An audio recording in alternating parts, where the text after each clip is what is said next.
I've not woken up, and Facebook, fellow Facebook users, I've not woken up with this early in a very long time. But Kisi Ajaben has brought me here very, very early in the morning, because the number of calls I received between yesterday 5 p.m. and 11 p.m. is amazing. I've never got that number of calls. It gives a compelling reason why I have to come here and explain the things that Kisi Ajaben is doing. So this is the beginning of the story.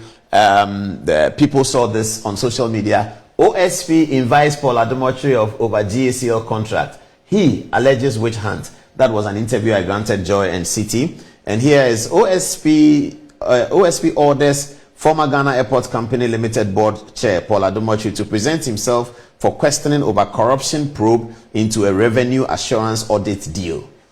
Okay, so this is the basis on which everyone was calling me, everybody. And I read social media last night, and this morning I haven't, because we just came to do this very early so you can see it. I read social media, and some people were very happy that, oh yeah, Paul Adom-Otchere, and we pray for them. Many others who called me personally, people I don't know, calling from outside the country, everybody talking about, oh, because you are doing this OSP, what is the matter? What does it entail? What is he talking about? So it's a short story, but if you tell a short story to 25 people, then it becomes long. So I want to put the story out now based on the letter that the OSP wrote, what they are looking for, so we can see it. So let's begin with the letter that the OSP wrote to me. So this is the letter that the OSP wrote to me. It's here. It says that it's on 25th July and it's addressed to me, Paul Adom-Otchere, former board chair, Ghana Airport Company. Direction to attend the office of the special prosecutor. It says the Office of the Special Prosecutor, the OSP, has commenced the investigations into suspected corruption and corruption-related offences in respect of the Revenue Assurance Audit Services Agreement between the Ghana Airport Company, GACL, and Evertex Logistics Limited. You are considered a suspect in this investigation. Accordingly, you are directed to report to the Office of the Special Prosecutor, located at 6 Haile Selassie Avenue, South Ridge, Accra, on Thursday, 31 July at 3 p.m. for an interview. You may be accompanied by legal counsel of your choice. So this is the letter that Kisi wrote, and this afternoon that he said we should appear. So when I got the letter, sometime yesterday or so, they called me. Somebody called from the OSP office. But they had called me, I didn't see it, so I called back as I usually do. And then somebody said, I'm from the OSP office. I have been looking for you to give you a letter, and they directed me to the airport. And I said, what are you doing at the airport? I don't do anything at the airport. I'm not there. I'm in my office at Metro TV at Ridge. So bring it over. So they brought the letter over, and this was the letter. So quickly I sent it to the lawyers that OSPs had invited me, we need to go. And they said, oh, when has he said? I said, they said Thursday. And they said, Thursday we can't. Thursday we are busy. We have Court of Appeal in Kumasi and all that. What about Friday? I said, I don't know whether he can do Friday. And they said, well, the best thing will be Monday. I said, so how do we go about it? They said, okay, let's write to the OSP. So we wrote this letter to the OSP, indicating that we can't come today, but we can come on Monday, 3 o'clock, the same 3 o'clock. This is the letter we wrote. It's as follows. It's written from Akufo-Addo Prempeh & Co., the law firm, the letterhead. It's written to the Director, Asset Recovery and Management Division, Office of the Special Prosecutor, Haile Selassie Avenue. And it's the topic is direction to attend the Office of the Special Prosecutor, Mr. Paul Adom-Otchere. We asked for Paul Adom-Otchere. Your letter reference so and so. We have been notified by our client and received the letter with reference aforementioned, the effect of which invites our clients to your office in respect of investigations into suspected corruption and corruption-related offences concerning revenue assurance audit service between the Ghana Airport Company and Evertex Logistics. We write to inform you that we shall be unable to attend your office on the requested date of 31st July 2025 at 3 in the afternoon, and hence shall be unavailable to provide our clients with the legal representation so required by law. We consequently request that the meeting be rather fixed for Monday, 4th August 2025 at 3 in the afternoon. We are grateful and apologies for any possible inconvenience. The letter is signed by the lawyer. So we wrote this to the OSP. Now, the OSP, when he sent us the letter, then quickly leaked it to the media. This is what he does all the time. Leak to the media to try and create the impression that you have done something wrong. Oh, this is showboating. Every media must see everything. We didn't leak the letter. The letter came to us, and quickly he leaked it to the media. He didn't tell the media that we had requested. So when I granted an interview to Joy FM, I said that we had requested and then to shift the date. And then they brought this very brutal letter after that. This very, very brutal one on 30th, yesterday. It says as follows. They wrote to Akufo-Addo Prempeh and Co. And it says direction to attend the OSP office. Listen to the language. Reference is made to your letter dated 30th July with reference number so and so, in which you seek to reschedule the suspect's appearance before. Okay. Please be advised that the office cannot, unfortunately, accept the proposed alternative date. The suspect is required to report as directed on 31st July at 3 p.m. at the office of the Special Prosecutor located at Haile Selassie Northridge. While a suspect is entitled to legal representation of their choice, it must be understood that the law firm operates as chambers comprising multiple lawyers. In circumstances where a particular lawyer is unavailable, any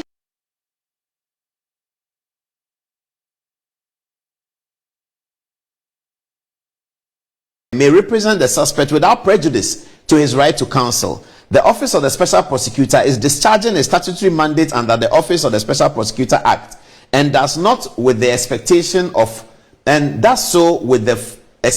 of full cooperation. Failure to appear as directed may amount to obstruction or non-cooperation, and the office reserves the right to take appropriate legal action, including compulsion measures in accordance with the law. For administrative purposes, it will be helpful for all future correspondence to be addressed to the Special Prosecutor through the undersigned. I don't know who is the undersigned. Who signed the letter? Okay, it doesn't show us who signed the letter. This is the letter that the OSP sent. By the time they were doing the media stuff, this is the letter that they had sent to me, you know. And everybody started calling me that, look, Kisi wants you to come at 3 p.m. on Thursday. He will delay you so that there's no Good Evening Ghana. He will delay you overnight, and this is what he wants to do. And why does he want to do that? Because perhaps he has wind of some PDS petition that is going to him, blah, blah, blah, that we are involved in. That's coming later. Okay, so now let's get to the substance of the letter. So what is the story about? What is the whole brouhaha story about? So in his letter, in the letter of the OSP, he says that, the original letter, he says that he's investigating some revenue assurance, something like that. Okay. In my interviews, I wondered why a board chairman is connected with something that has to do with procurement and all that, because under the Procurement Act, board chairman is not a part of it. The Procurement Act doesn't mention a board chairman anywhere. But anyway, this is Kisi Ajabe and the OSP, so no problem. All right. So he says he's investigating something related to revenue assurance audit service of a contract between some company, Evertex. At the board at the Ghana Airport Company, sometime around 2022, the Ghana Airport Company needed money. I mean, there was not enough money in the system, so they needed money. So the board invited the minister to sort of discuss the fees and charges, whether the minister could go through parliament and increase the fees and charges so that the Ghana Airport Company can make some revenue. The minister said no, he can't. Because of the post-COVID Ukraine war, it's difficult to go and tell Ghanaians to pay more. So the board should find ways of raising more money, especially non-aeronautical. These are documented in terms of the policy to raise money through non-aeronautical. It's documented. What is non-aeronautical? If you buy a ticket, I buy a ticket, the airport company gets some money. That's aeronautical. Non-aeronautical is whether they deal in some land or they give somebody space to sell meat pie, or somebody is doing something, or other things that we can do, especially at the cargo area. See how we can get more revenue. All that is documented. So so we were looking for people who can help us in different ways to raise non-aeronautical revenue for the airport, because we're not going to get the fees and charges, because the government policy is that you can't do fees and charges at this time post Russia-Ukraine war. So somebody contacted the board and said that, look, you guys are losing money at cargo, and I can do it. My company can do it. So we said, okay, come to the board and come and do a presentation, which is very normal, very, very normal. So they came to the board to do a presentation and said that this is what we know and this is how it works. The board told them that, yes, you have told us what it is, but there's no real evidence. You haven't given us any evidence that, in fact, we are losing money. And then they said that to do that, we have to work with your management to come and tell you, because we need access to your systems. When we get access to your systems, then we'll be able to tell you in the things that are the revenue that's happened already. So today is July. They will take last year's revenue and show you that this revenue that you got 1 million cedis, you could have gotten 3 million cedis. This revenue that you have 2 million cedis could have gotten 6 million cedis. So the management gave them that, and then they did that. And then the management brought them to the board the second time and said that people have finished their work, so let the board hear them. So the board heard them. And then they seem to know what they are talking about. They seem to show that, yes, revenue was lost and revenue can be gained. So the board told management that, okay, go ahead, which is also normal. The board tells the management, MD and your people, go ahead and work with them and report back to us. So they did, and they went to work with them. And then we continue our meetings. I had forgotten about it. I don't know anything about it. Then the management comes back that they finished with the people. They brought a proposal. It's a workable proposal, but it looks like the proposal, the people are saying that, well, I left something out. When the people said they wanted to do the audit, the original audit, we told them, and I in particular said it at the board meeting, that we can't pay any money. The Ghana Airport Company cannot pay you any money at all to do this work. You have to find your own money to do the audit and come and convince us that we need the service. So they said, okay, they'll do that. They'll pay their own money. This is also in letters that they wrote, that there will be no financial commitment from the airport company. Till today, there's no financial commitment from the airport company, absolutely none. So they went to do the audit and came back, as I said, and then we were satisfied that they can do something. So management should continue to work with them. Management came back and said they brought a proposal and they are looking at it. However, what they are asking for in the proposal is that if they are commissioned to do the work, whatever money they gain for the Ghana Airport Company, on top of what we were getting already, they want 20%. So for instance, if they find that in the importation part of frozen food or something like that, airport was getting 1 million, but with their work, we now have 2 million. Then there's 1 million that they have added to what the airport was getting, and they want 20% of that 1 million. So this was put to before the board by the management, who dealt with them, the MD, who dealt with them on the documents. And then the board said, no, you can't have 20%.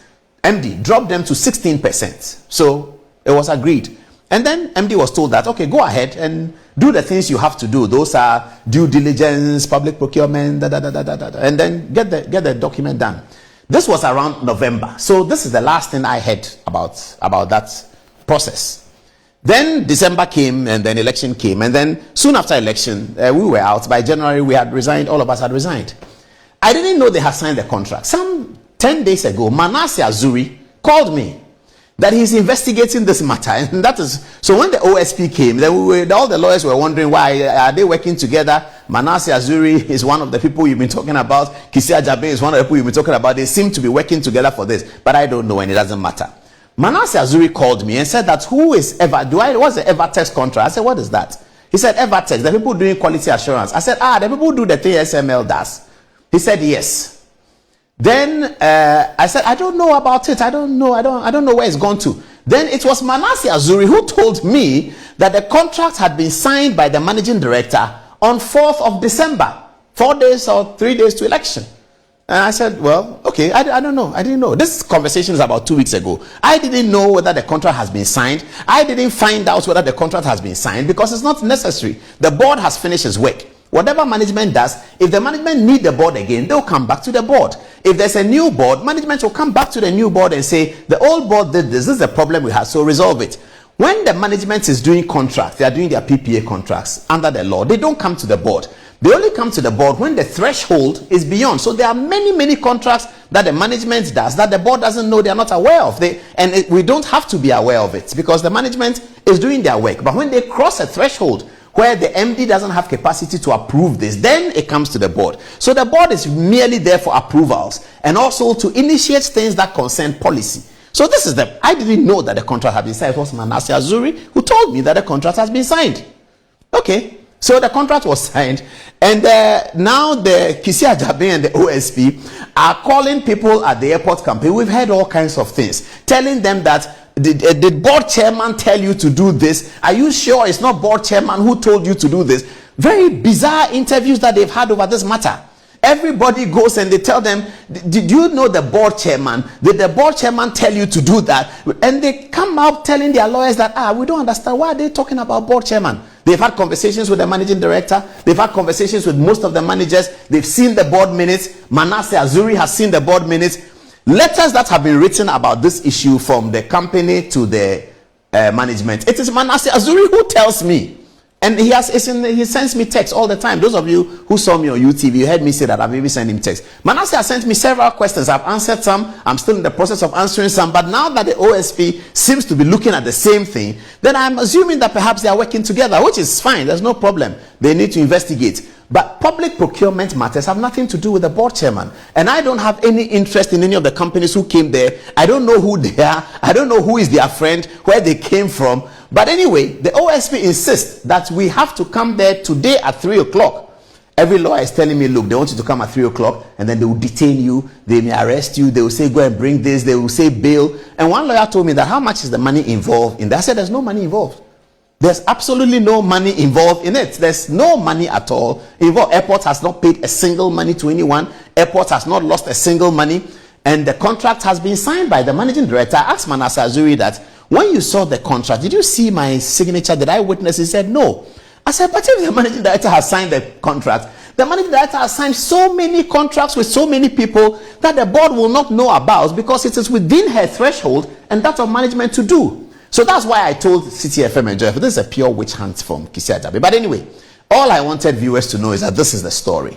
And also Facebook people. So people want to know what happened. Kisi Ajabe says we cannot postpone it. We have to come to his office today. So we are going to his office today to see it, to listen to him and ask him these questions, and he will also ask us questions. Media people who want to cover it, you can come. I don't know whether it's allowed, public hearing is allowed. People have called me, can we come and cover it? What is going to happen? I don't know how they do the OSP work, but I'm going there with my lawyer and then we'll be there to answer the questions. I'll let you know what happens. Everybody's telling me though that Kisi wants to arrest you and keep you there for the weekend to teach you a lesson because you've been talking about him. You have gone to write RTI about him. You said that he has bulletproof cars and all of those things has hurt him. So he wants to come after you. Well, that's up to him. If that's what he uses the state authority for, it's entirely up to him. That's not my problem. I don't mind. I will continue to do my work, and to say anything wrong about whether it is Kisi Ajabe, whether it is X, Y, Z, W, V, we will have to say it. So long as we can provide the evidence for it. If it is his decision that because we have been talking about him, where there's no concern about board chairman, he will call people and ask them that, say that board chairman did this, say that board chairman, we want you to say that board chairman, we want you to say that, all that gamut of information that all the lawyers are telling me about. I don't know, the lawyers are telling me about it, that this is what is happening, because some of those lawyers have gone there with their clients and they say, tell me that they are saying, what did board chairman do? What did they tell us about this? Is the questions that the OSP wants to know. It's entirely up to you, Kisi Ajabe. It's entirely up to you. So 3 o'clock, we will be there, and hopefully we'll be back, and then we'll report to you what happened. This is what we wanted to do, just to tell you, so that people don't have a blank mind and they don't understand what is happening. They think something really wrong has happened. Absolutely nothing wrong has happened.